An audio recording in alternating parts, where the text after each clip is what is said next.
예수님께서는 마가복음 7장 초반에 나오는 장로들의 전통 논쟁을 하신 후에 이방 땅으로 전도 사역을 나가셨습니다. 두로 지방으로 선교 여행을 떠나가셨는데요. 오늘 본문 31절에 보면 두로에 갔다가 거기에서 나와서 시돈을 거쳐서 데가볼리 지역을 돌아서 갈릴리 호수로 갔다, 이렇게 말합니다. 지도를 한번 보시면 저기 갈릴리 호수가 제일 밑에 가운데 파란색에 있는 게 갈릴리 호수인데요. 여기에서 이 10시 방향쯤으로 두로로 간 다음에 더 북쪽에 시돈으로 올라갔다가 다시 내려와서 빙글 돌아서 갈릴리 호수 동쪽 편으로 돌아서 데가볼리 지역에 이르렀다가 그리고 갈릴리 호수 동쪽 해변으로 주님께서 가시게 되셨습니다. 그냥 참고 삼아 보시라고, 이 지금 예수님이 거쳐간 두로와 시돈과 데가볼리, 갈릴리 호수 동쪽 편은 전부 이방 땅입니다. 유대인의 지역이 아니고요, 다 이방 땅입니다. 감사합니다. 그런데 이렇게 순회하시다가 32절에 보시면 갈릴리 호수 지역에서 귀먹고 말 더듬는 자를 만나시는데, 방금 제가 말씀드린 것처럼 이 땅은 유대인의 땅이 아닌 이방인의 땅이라 했습니다. 그러니 이 귀먹고 말 더듬는 사람은 유대인이 아니라 이방인이었겠죠. 갈릴리 호수는 이 갈릴리 호수를 중심으로 양쪽 편으로 나뉘어지는데, 갈릴리 호수 서쪽 편은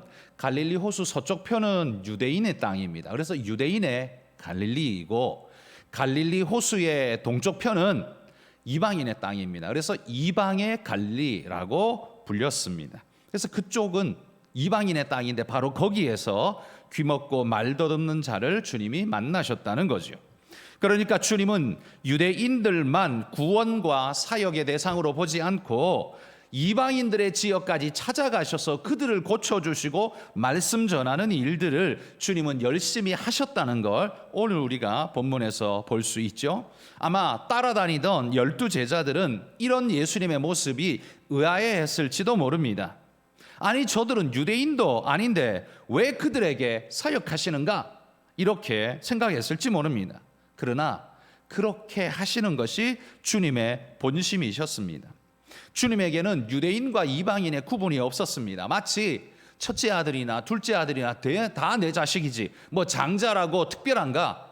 둘째 아들도 내 자식인데, 여러분, 그런 것과 마찬가지로 우리 하나님은 유대인과 이방인을 구별하지 않으셨다는 거예요. 모두가 구원 얻어야 할 내 백성이라는 사실에 주님은 조금도 추호에 다른 생각이 없으셨다는 말이죠. 그래서 마태복음 4장 14절에서 16절에 보시면 이렇게 말씀합니다. 함께 읽어봅시다. 이는 선지자 이사야를 통하여 하신 말씀을 이루려 하심이라.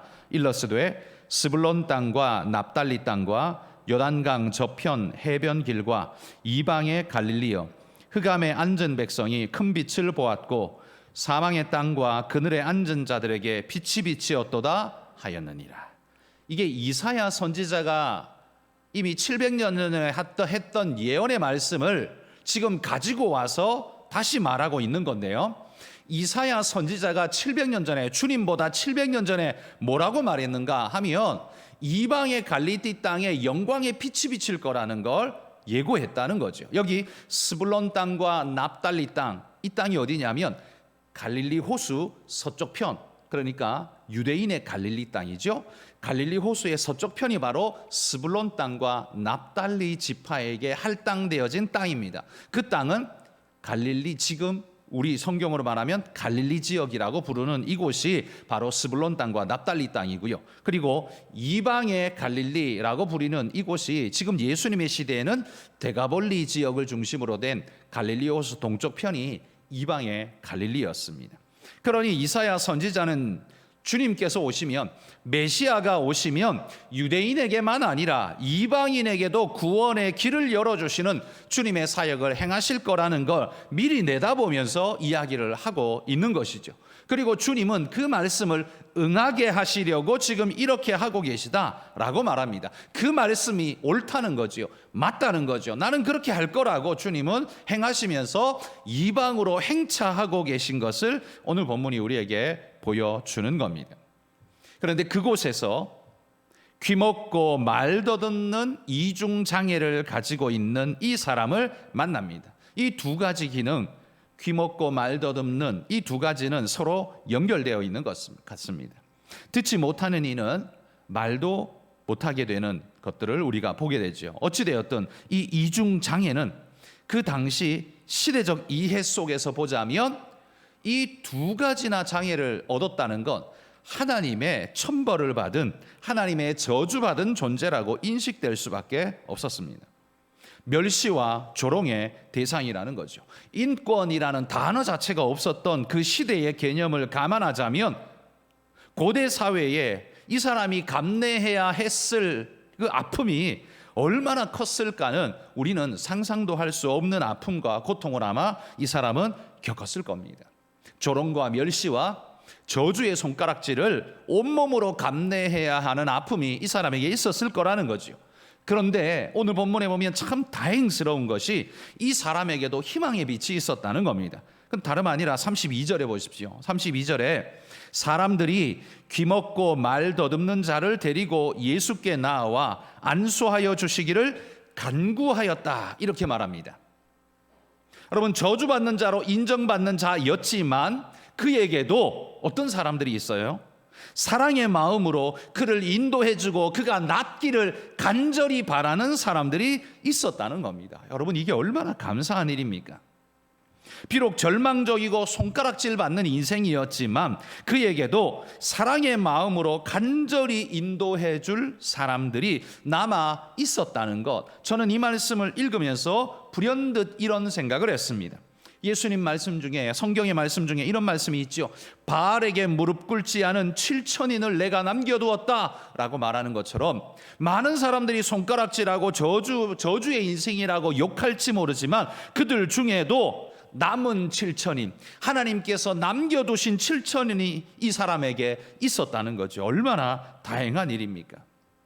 여러분, 학교에서 왕따로 고통받다가 자살하는 아이의 이야기를 우리가 가끔 듣지 않습니까? 지금 뉴스에도 그런 것들이 나오고 있는지는 모르겠지만 요즘 저는 보지 못했습니다만 그런 일이 없다라고 할 수는 없겠죠. 그런 이들의 고통과 아픔은 누가 도대체 알아줘야 할까요? 그 왕따당하고 고통받는 그 친구에게 한 명만이라도 그의 손을 붙잡아주고 그와 함께 해주는 따뜻한 친구가 있었더라면 아마 그 친구는 자살까지는 가지 않았지 않았을까, 저는 그렇게 생각합니다. 한 사람의 중요성이 그렇게도 중요한 겁니다. 그 사람의 생명을 살리는 건 엄청난 능력을 가진 어떤 사람이 필요한 게 아니라 따뜻한 마음을 가지고 그 사람의 손을 붙잡아 줄 수 있는 한 사람만 있었어도 그 사람의 생명을 살렸을 텐데 그게 없어서 죽어가는 우리 아이들을 본다는 거죠. 그런데 여기 귀먹고 말 못하는 이 사람에게 사랑의 마음으로 그를 데리고 예수님께로 가서 간구해 줄 사람이 있었다는 이 일이야말로 여러분, 이게 얼마나 위대한 일입니까? 힘들고 어려운 자들의 손을 잡아주는 일이야말로 홍해를 가르는 일 못지않은 위대한 하나님의 사역이라는 걸 우리는 기억해야 합니다. 우리는 뭘 없기 때문에 못합니다 라는 그런 변명 속에 숨지 말고 할 수 있는 것 있죠. 손을 꼭 잡아주고 그 마음을 공감해주고 이해해주고 격려와 위로의 말을 던져줄 수 있는 것, 이건 돈도 들지 않고 힘든 일도 아니고 못할 일도 아닙니다. 누구나가 할 수 있습니다. 마음만 있으면요, 사랑만 있으면요. 여러분, 우리는 치유의 능력이 없지만 하나님의 치유의 능력을 구하면서 옆에 있어 줄 수만 있어도 엄청난 능력을 발휘할 수 있습니다. 그리고 그를 데리고 예수님께 나아가 줄 수만 있어도 여러분, 이게 엄청난 일이 된다는 겁니다. 여러분, 내게 반드시 치유의 은사가 있어야만 하는 건 아닙니다. 우리가 그를 사랑하는 마음만 있으면 이 일은 할 수 있습니다. 전도는 치유의 은사를 가진 자가 하는 일이 아닙니다. 사랑의 마음을 가진 자가 하는 일이 그게 전도이죠. 치유의 은사가 있는 자가 하는 게 아니라 사랑의 마음을 가진 자가 하는 겁니다. 용기를 내어서 손을 뻗을 수 있는 그런 우리가 될 수 있기를 소망합니다. 여러분, 우리에게 능력이 없다는 그 핑계와 변명으로 하나님이 우리에게 주신 은사와 달란트, 사랑과 은혜의 달란트를 저버리는 일 없고, 죽어가는 이들을 붙잡아 줄 수 있는, 상처받고 힘든 영혼을 따뜻한 말로 위로해 줄 수 있는 여러분 그런 믿음의 사람들이 되시기를 축복합니다. 이 사람을, 이 귀먹고 어눌한 이 사람을 주님께 데려오자 주님은 그러면 어떻게 하셨습니까? 주님은 치유하셨습니다. 그런데 3단계로 치유하고 계시는 모습을 보게 됩니다. 저는 이 3단계가 다 의미 있다고 보이는데요. 예수님의 1단계는 33절에 보시면 따로 데리고 가셨다 이렇게 말합니다. 주님께서는 이 사람을 따로 데리고 다른 곳으로 가셨습니다. 아마 그를 데려온 무리들을 버려두고 이 사람만 데리고 갔을 겁니다. 왜 이 사람만 데리고 딴 데로 갔을까요? 어디로 데리고 갔을까요? 왜 데리고 가야만 했을까요? 성경에는 그 이유가 선명하게 나오지는 않습니다. 주님은 무리들 가운데에서 질병을 고치신 일들 없지 않습니다. 많습니다. 혈루병 여인도요, 그 수많은 사람들에게 둘러싸여 있을 때 이 여인 고쳤습니다. 죽은 나사로도 그 사람들이 지켜보는 가운데서 나사로야 나오라 라고 외쳐서 고쳤습니다. 나병 환자들에게는 많은 사람들 앞에서 나병 환자의 손을 얹고 주님께서 치유하여 고치셨습니다. 무리들이 있기 때문에 못 고치는 게 아니라 그거 상관없이 주님은 잘 고치셨습니다. 그런데 왜 이번에는 따로 데리고 가셨을까요? 잘은 모르지만 36절에 보시면 이렇게 말합니다. 아무에게도 이르지 말라라고 주님께서 명령하신 걸로 봐서는 아마도 이 소식이 퍼져가기를 원치 않으셨던 것 같습니다. 왜일까요? 이유 알 수 없습니다만 너무 피곤하셔서 수많은 환자들이 몰려오는 걸 지금 현재로서는 감당하지 못하고 나는 이제 빨리 갈릴리 이 호수를 넘어서 유대 땅으로 이제 들어가려고 하니까 이제 더 이상 데려오지 마라 라는 마음으로 하셨을까요? 우린 잘 알 수 없습니다만 어쨌든 주님께서 그 사람에게 아무에게도 이르지 말라 이렇게 말씀하셨습니다. 그런데 저는 여기 이 말씀에서 우리가 주목해 볼 바가 있다고 생각하는데요. 주님은 그를 따로 데리고 가셔서 어디로 가셨을까요? 어딘지는 모르지만 아마 둘만의 장소로 가신 것 같습니다. 그러니까 다른 사람 없는 곳으로 가신 것 같다는 거죠. 오직 주님께서 그 사람에만 집중하고 다른 사람의 시선을 의식하지 않아도 되며 오직 그 사람이 목적될 수 있는 그런 환경 속으로 주님이 들어가신 것 같습니다. 뿐만 아니라 반대로도 생각할 수 있죠. 이 사람에게 바리새인이나 주변 다른 사람들의 시선을 의식하지 않고 오직 주님께만 집중하고 그분만 의지할 수 있는 여건을 그 사람에게 만들어 주시려고 주님께서 그 사람을 따로 데리고 홀로 가셨는지 모릅니다. 그렇다면 지금 우리를 향하신 주님의 마음은 여러분 어떨 것 같습니까? 저는 마찬가지일 거라고 생각합니다. 여러분 질병, 병자를 고치는 건 주님이 얼마든지 하실 수 있는 일입니다. 하나님 이 시기에 병자를 고치는 건 100% 주님이 하실 수 있는 일입니다. 그러나 더욱 중요한 건 뭡니까?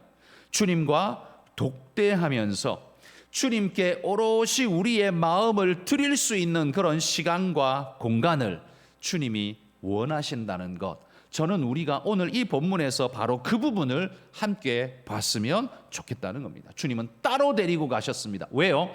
주님은 오롯이 독대하면서 우리의 마음을 오롯이 받기를 원했다는 거죠.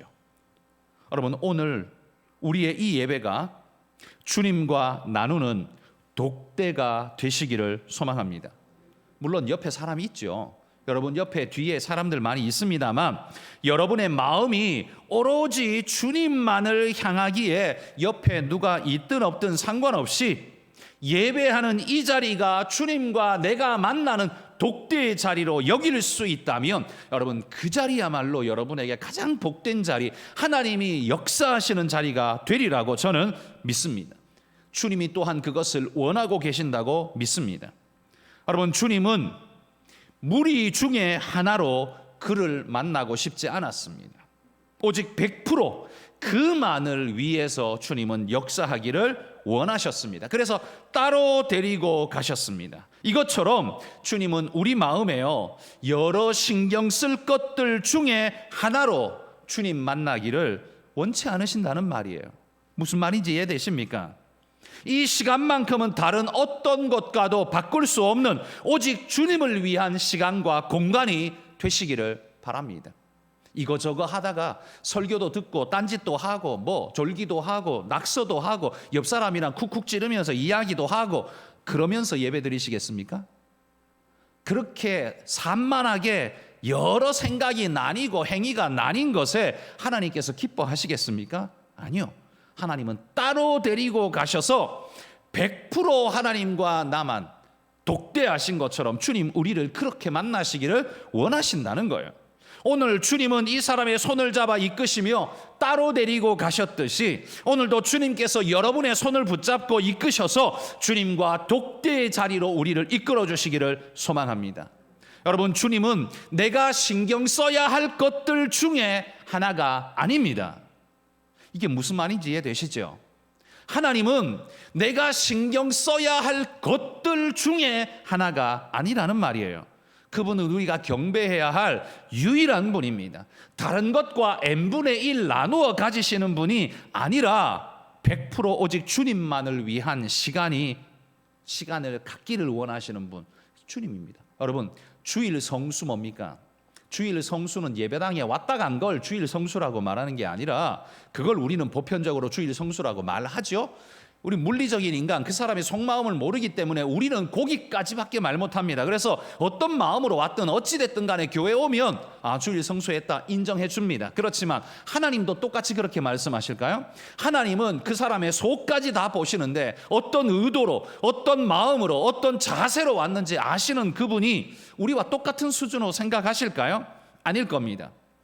교회 오기는 왔는데 생각이 딴 데 다 팔려 있어서 하나님이 아니라 n분의 1 하고 있으면 온 생각, 직장 생각, 무슨 사건 생각, 내가 해야 할 프로젝트 생각, 돈 벌어야 할 돈벌이 생각, 이 사람하고 싸워가지고 속이 부글부글 끓는 이런 생각, 별 잡다한 생각 다 가지고 그 모든 것 플러스 1 하나님 n분의 1을 하고 있다면 그런 예배가 여러분 온전한 경배가 될 수 있겠습니까? 하나님과 독대하시기를 축복합니다. 여러분, 그러하시면 여러분의 인생이 변할 겁니다. 백날 교회 가봐도 뭐 바뀌는 것도 없고 아무것도 없더만 이렇게 말하는 사람은 왜 그럽니까? 늘 n분의 1 하는 사람이기 때문에 그렇습니다. 수많은 잡다한 자기 인생과 n분의 1 하기 때문에 하나님을 만나지 못하는 겁니다. 수많은 것 중에 하나일 뿐입니다. 그런 사람은 우리 주님을 만나되 나의 주 나의 하나님으로 못 만납니다. 주님이 따로 데리고 가시듯 여러분 주님과 독대하는 시간을 갖고 그분께만 집중하여 예배할 수 있는 그런 성도님들이 되시기를 소망합니다. 2단계로요, 주님은 그 사람을 따로 데리고 가실 뿐만 아니라 두 번째 34절에 보면 주님은 탄식하셨다 이렇게 표현하고 있습니다. 영어 성경에 보니까 이 with a deep sigh라고 기록하고 있습니다. 깊은 탄식으로 주님께서 외치고 계신 겁니다. 이 깊은 탄식을 내뱉으시는 거, 여러분 이 깊은 탄식은요 어디에서 나오는 걸까요? 그건 바로 그 사람의 상황에 대한 깊은 공감에서 나오는 것이라고 저는 그렇게 믿습니다. 주님은 그 아픔을 치료하기 전에 의사처럼 다음 사람 어디가 아파요? 아 그래요? 네, 약 처방해 줄 테니까 3일 동안 잘 드시고 안 좋으면 다시 한번 오세요. 그 정도가 아닙니다. 그건 의사가 병을 대할 뿐 사람을 대하는 자세가 아니죠. 그건 병만 대하고 있는 의사의 모습입니다. 그런데 주님은 이 사람을 그렇게 대하고 있지 않습니다. 깊은 탄식으로, 깊은 동정으로, 공감으로 이 사람을 만나고 있는 모습을 보십시오. 그의 아픔이 주님의 아픔이 된 것처럼 여기고 계신 걸 보십시오. 여러분 이게 바로 우리 주님의 본심입니다. 그래서 히브리서 4장 15절에 이렇게 말씀합니다. 같이 읽어봅시다. 우리에게 있는 대제사장은 우리의 연약함을 동정하지 못하실 이가 아니요 모든 일에 우리와 똑같이 시험을 받으신 이로되 죄는 없으시니라. 그분은 뭘 하셨어요? 동정하지 못하실 리가 아니다. 동정하시는 분이시다 라는 말이에요. 주님은 우리를 동정하시고 공감하시는 분이십니다. 같은 마음으로 아파하시고 애통해하시고 탄식하시며 기도해 주시는 분이시라는 말이에요. 저는 목사이지만 성도들의 그 아픔 만난 그들을 대할 때 더 깊은 마음으로 공감해 드리지 못하는 것이 늘 죄스러울 뿐입니다. 내 자식의 문제라면 내가 요 정도 하고 말까라는 생각이 들지요. 그렇지만 모든 일들을 내가 다 똑같이 그렇게 할 수는 없겠지요. 어찌됐든 내가 좀 더 깊은 마음으로 공감할 수 있다면, 더 깊은 마음으로 내가 품어줄 수 있다면 더 다른 모습이 내게서 나타날 수 있을 텐데 라는 아쉬움은 내게 늘 남습니다. 근데 우리 주님은 어떻습니까? 깊이 공감하시고 동정하고 계신 모습을 보여주고 계십니다. 우리의 연약함을 충분히 동정해 주고 계시다는 말이에요. 탄식으로 끝내지 않고 고쳐주십니다. 여러분, 이게 우리 주님이십니다. 여러분들이 주님께 나아오시면 하나님이 여러분의 마음을 깊이 헤아리시고 이해하실 줄 믿습니다. n분의 1 하는 사람에게는 이런 마음, 이런 주님이 느껴지지 않을 겁니다. 주님께 더 깊이 들어가 보십시오. 여러분, 주님은 지금 이 사람을 부여잡고 깊은 탄식을 내뱉으시며 그의 모든 것이 열리기를 원하고 계십니다. 막힌 것이 뚫리고 닫힌 것이 열려서 그의 인생의 생명력이 살아나기를 원하고 계시다는 겁니다. 우리 주님은 내 삶에도요, 여러분의 삶에도 이런 생명력이 역동하기를 원하고 계시며 성령 안에서 하나님이 우리를 만나시기를 간절히 원하고 계시다는 사실을 기억하시길 바랍니다. 그런데 우리가 마음을 닫아 걸고 그분을 멀리하고 돌아서 있으면 그분이 하고 싶어도 할 수 없는, 왜? 우리 주님은 강제로 지배하시는 분이 아니라 우리의 동의와 우리의 함께하는 마음 속에서 주님은 역사하기를 원하시거든요. 여러분, 주님에게는 이런 마음이 있으시다는 걸 기억하십시오. 주님은 왜 나를 돌보시지 않아? 여러분, 그런 말로 원망과 탄식은 사춘기 시절에 청소년들이 철부지가 하는 모습과 같다라고 생각하시고 하나님께로 더 깊이 들어가 보십시오. 그러면 내가 알지 못했던 하나님을 만나고 그 하나님의 마음을 접촉하게 될 때 내 삶이 놀랍게 바뀌는 역사를 경험하게 될 것입니다. 우리 주님은 우리를 깊이 공감하시고 동정하시는 분이시다. 그래서 주님은 지금 탄식하고 계시다는 걸 기억하시기 바랍니다. 3단계 세 번째, 우리 주님은 어떻게 하십니까? 에바다 외치시면서 열리기를 기도하셨습니다. 이 에바다라는 단어는 아람어입니다. 아람어는 예수님이 살았던 그 당시에 유대인들이 보편적으로 사용하던 일반 언어가 아람어입니다. 우리가 신약 성경 헬라어로 썼기 때문에 헬라어가 일반 언어일 것 같지만 팔레스타인 땅은 아람어가 주 언어였어요. 그 대신 헬라가 지배했기 때문에 우리가 일제시대 한국어가 주 언어지만 일본어도 할 줄 아는 것처럼 아람어가 주 언어였지만 헬라어도 그들이 할 수 있는 기능을 가지고 있었던 거지요. 그래서 아람어가 주 언어였습니다. 이 에바다는 그 아람어예요. 아람어인데 뜻이 뭐냐면 열리라라는 그런 뜻입니다. 주님은 이 사람을 맡고 있는 모든 것 때문에 안타까워 하셨습니다. 그리고 그를 맡고 있는 것이 열리기를 간절히 원하셨습니다. 그래서 깊이 탄식하며 소리치셨습니다. 이 사람을 묶고 있는 모든 것들아 다 풀려라, 주님께서 외치신 거죠. 그러자 어떤 일이 일어납니까? 35절에 보십시오. 그의 귀가 열리고 혀가 맺힌 것이 곧 풀려 말이 분명하여졌더라. 모든 것이 열리는 역사가 일어납니다. 그를 묶었던 것이 풀리게 됩니다.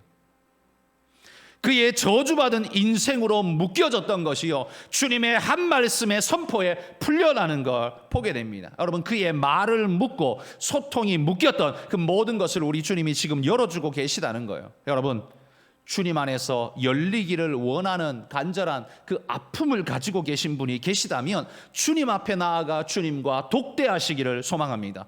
그러면 여러분의 마음을 주님께서 알고 깊이 동정해 주시며 주님이 기도하실 겁니다. 열어주실 겁니다. 그때에 하나님의 역사가 일어날 줄 믿습니다. 여러분의 마음을 공감하시고 함께 아파해 주시는 그 주님이 우리의 하나님이라는 사실이 우리에게 얼마나 큰 위로입니까? 아까 제가 앞에서 말한 것처럼 왕따 당하는 아이에게 진정한 친구가 한 명만 있었어도 그는 결코 자살하지 않았을 거라고. 우리에게 이런 주님이 우리의 친구로 계시고 우리의 아버지로 계십니다. 그러니 여러분, 그리스도인에게 자살이라는 말이 가당치 않다는 말이 여기에서 나오는 겁니다. 왜? 우리 주님이 우리의 손을 붙잡아 주시니까요. 포기하지 마십시오. 포기할 만한 상황이 내 앞에 있는 것은 사실이지만 포기하지 않아도 되는 이유도 우리 앞에 있습니다. 바로 우리 주님이죠. 우리 주님이 우리와 함께 하시기 때문에 그렇습니다. 여러분이 그 주님께 찾아가면 주님은 여러분의 손을 잡아 이끄시며 따로 데리고 가셔서 오직 여러분만 집중하시면서 기도해 주실 겁니다. 그리고 열어 주실 겁니다. 그러니 여러분, 이 시간 우리는 무슨 생각을 먼저 해봐야 할까요? 하나님이 열어주실 겁니다. 그러면 나는 내게 막힌 것이 무엇인가를 돌아보시기 바랍니다. 나는 무엇이 막혀 있는가?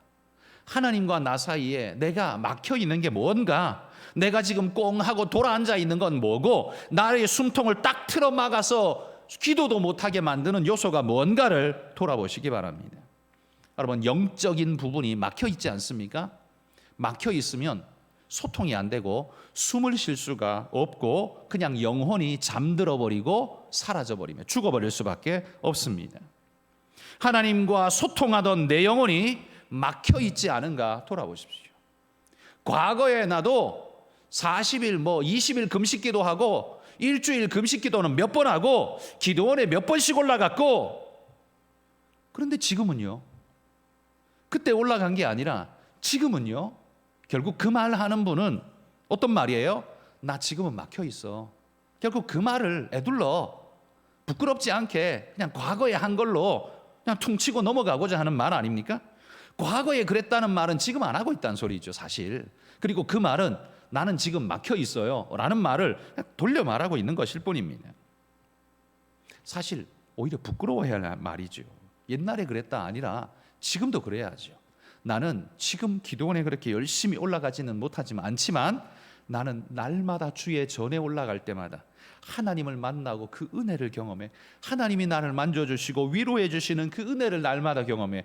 그 예배의 시간이 내게는 눈물의 시간, 감격의 시간이야. 여러분, 이 사람이야말로 진짜 신앙인 아닐까요? 여러분, 이 주님을 만나는 이 자리에서 주님과 독대하시기를 소망합니다.